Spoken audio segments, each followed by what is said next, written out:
નમસ્કાર, real power ન્યૂઝમાં આપનું હાર્દિક સ્વાગત છે। સમાચાર મળી રહ્યા છે પાદરાથી।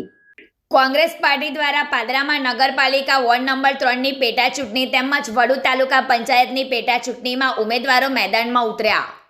પાદરામાં નગરપાલિકાના વોર્ડ નંબર 3ની પેટા ચૂંટણી તેમજ પાદરાના વડુ તાલુકા પંચાયતની પેટા ચૂંટણીને ધ્યાનમાં રાખીને કોંગ્રેસે પોતાના ઉમેદવારોને મેદાનમાં ઉતાર્યા છે।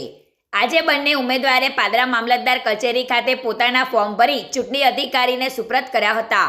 પાદરાના વોર્ડ નંબર 3માં ખાલી પડતી જગ્યા પર પેટા ચૂંટણી યોજાઈ રહી છે, જેમાં વોર્ડ નંબર 3માં અમીબેન પંડ્યાને મેદાનમાં ઉતાર્યા છે, જ્યારે વડુ તાલુકા પંચાયતની પેટા ચૂંટણીમાં સુરેશભાઈ મંગળભાઈ પટેલને કોંગ્રેસ મેદાનમાં ઉતાર્યા છે। આજે બંને ઉમેદવારોએ વડોદરા જિલ્લા કોંગ્રેસ પ્રમુખ જસપાલસિંહ પટિયારની આગેવાનીમાં તાલુકા અને શહેરના કોંગ્રેસ કાર્યકર્તાઓ, હોદ્દેદારો તેમજ ચૂંટાયેલા પાકના લોકોને સાથે રાખીને પાદરા મામલતદાર કચેરીએ ફોર્મ ભર્યું હતું। પ્રકાશ પટેલનો report, real power news, Padra.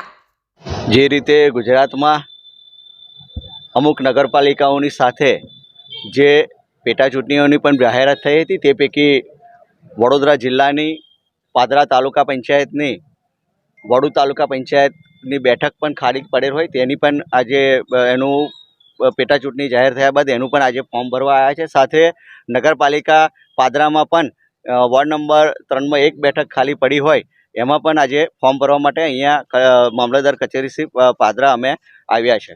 વડુ તાલુકા પંચાયત કોંગ્રેસ પક્ષ પાસે જ હતી અને યથાવત કોંગ્રેસ પક્ષ પાસે જ રહેશે એવી જે રીતે મતદારોનો સહકાર મળી રહ્યો છે। સાથે જિલ્લામાં પણ નગરપાલિકા કરજણને બધી જે ચૂંટણી છે એમાં પણ સારો એવો પ્રતિસાદ જનતાનો મળી રહ્યો છે, એટલે કરજણ નગરપાલિકા પણ કોંગ્રેસ બનાવવા જઈ રહી છે એ રીતનું આશાપદ ત્યાંના મતદારોએ પણ વ્યક્ત કર્યો છે। સાથે વડુ તાલુકા પંચાયત અને નગરપાલિકા પાદરાનું આજરોજ અહીંયા મામલતદાર કચેરી પાદરા ફોર્મ ભરવા માટે આવ્યા છે।